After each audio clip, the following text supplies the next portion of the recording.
guys, and he did not turn it over. Alabama, back-to-back years, think, well, Nick Saban's going to figure him out this year. He didn't have an answer for Jayden Daniels. 2 games he accounted for in those 2 games. 60 points, 401 passing yards, 258 rushing yards, 6 touchdowns, 1 pick. In the fourth quarter of games, when he had to be great because they didn't have a defense there, he was outstanding. 831 yards, 73%, 10 touchdowns, 2 picks, and 3 rushing touchdowns. Jayden Daniels, in a draft that didn't have a spectacular talent like Caleb Williams, would have been the #1 pick overall. He's got a chance to be great. No, you cannot let a player dictate policy. It's the NFL. You pick them, they come to you, right? They're not sitting down 8 years. Not gonna, the Raiders are picking way down the line. It's not Eli Manning and Phillip Rivers at the top where you can flip-flop. I know Antonio Pierce wanted him. He probably would have wanted to be there. If you're Washington, you need the quarterback, and you got a guy there. I'm sure Dan Quinn, a defensive guy, says, who are defense coordinators going to stress about all week and not sleep about all week? Okay, who's that guy? It's Jayden Daniels. And of all the quarterbacks this season, he had the best tape, Greeny, from start to finish. His tape was better than any quarterback in college football. So if you're Washington, you got to take him. Well, Louis Riddick, you've been saying to me for months on this program, in the lead-up, and on Get Up, and anywhere else we've had this conversation, that he is your #1 player in this class. And I can see the commissioner making his way out onto the stage where he will announce the selection. It's been in for a few moments, and you saw the Washington draft room in their celebration. Here comes pick number 2. With the second pick in the 2024 NFL Draft, the Washington Commanders select Jayden Daniels, quarterback, LSU. Again, what a season he had.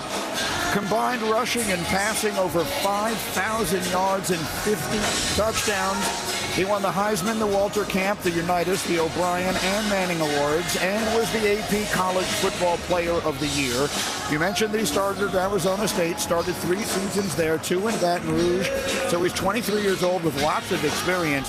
The frame, Lewis, is what everyone talked about. Weighed in at 210 at the Combine. That silenced a lot of those questions. Yeah, I never had any questions about that, especially after I got to see him in person down in Baton Rouge at his pro day. The same way I had no questions after I saw C.J. Stroud at Ohio State. I got the same feeling about him. The people down at LSU will tell you this. The amount of time that this young man put in from the day he stepped foot on campus to build towards this moment, the amount of investment that he made in his ability to go ahead and be able to be consistent for this football team, to not back away from any challenge. As a matter of fact, he ran toward every single challenge that was put in his way at LSU, and it manifested itself not by accident in him having a season where he was number 1 in total QBR, number 2 in QBR in the pocket, number 1 in QBR outside the pocket. He's a guy who can just absolutely cut your heart out with his legs, and guess what? He's still a work in progress. So now, again, Cliff Kingsbury, offensive coordinator in Washington, you're up. You're up now in terms of build that relationship with him. Adam Peters, make sure he's protected. Adam Peters, make sure you get him weapons. Defense, play your part. Magic Johnson, all the owners down there in Washington. Josh Harris, make sure you support him. No whispering about we could have had someone else, or maybe we wanted someone else. Pour into him the same way he's going to pour into your organization, and you'll get it back tenfold. You know, I had a chance to visit with him, and I talked to him. What was the difference between year 1 and year 2 at LSU? He talked about the consistency. It's the first time since high school he had the same offensive coordinator, the same group of receivers, the same coaches, and we saw the climactic rise that he had from year 1 to year 2, winning the Heisman Trophy.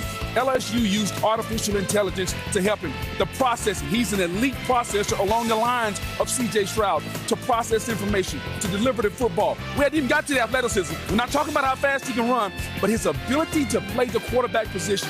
Oh, by the way, and then you add in the running ability.